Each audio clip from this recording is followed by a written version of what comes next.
ځکه چې هدایت او خبره نه وي نو ګورې دا یاد ساته خلک به ګمراه وي دا یاد ساتي اوس هم دا مسله ده خو د دې منځ نه د علما لر کړل خلکو نه به دا ځنګل وحشیان زناور جوړ شي دا یاد ساتئ قسم په خدای د علماو کې دغه نه دی خو د علماو کار څه دی دا قرآن بیانول حدیث بیانول نو چې عالم دی لر که قرآن ویونکي څوک شته نه د حدیث ویونکي به څوک وي نه خلکو نه به زناور جوړ شي خلکو نه به درندگان جوړ شي خلک به په ګمراهو کې پروزي د ګمراهۍ ګورې دا یاد ساتئ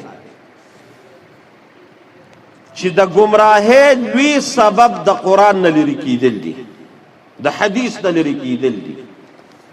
او په دې دا یهود تاسو د قرآن تاسو واورېده دا کوم کسان چې ترجمې ته کیني د پته چې د یهودو او د نسوارو څومره غټ چالونه دي تاسو واورېدل په خپله هر یو پاره کې به مدني چې کوم صورتونه دي مدني دی کې هر یو پاره او هر یو صورت کې به تا ته د یهودو چالونه راځي او الله وی دا ډېر مکار قوم دی تاسو ودوئ څومره وي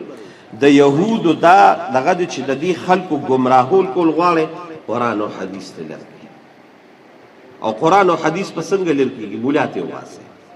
قرآن او حدیث په ماته مولا ته تا له خو تا نه مراد تاسو نه یادو تا له خو د مونځ فرایض هم نه درځي واجبات هم نه درځي ته به قرآن څنګه ووایې ته به حدیث څنګه ووایې دا قرآن او حدیث ته لر کې مولا ته د منځ نه وباسئ بدنامې کې په هره طریقه چې دا خلک په خپله ګمراه شي تاسو موږ او تاسو کله عالم ته نه کینو او د هغه سره بغض زموږ او ستاسو راشي بس دا خبره په دې ذهن کې راوله چې ستا د بربادۍ او د ګمراهۍ تب هغه شروع وشوه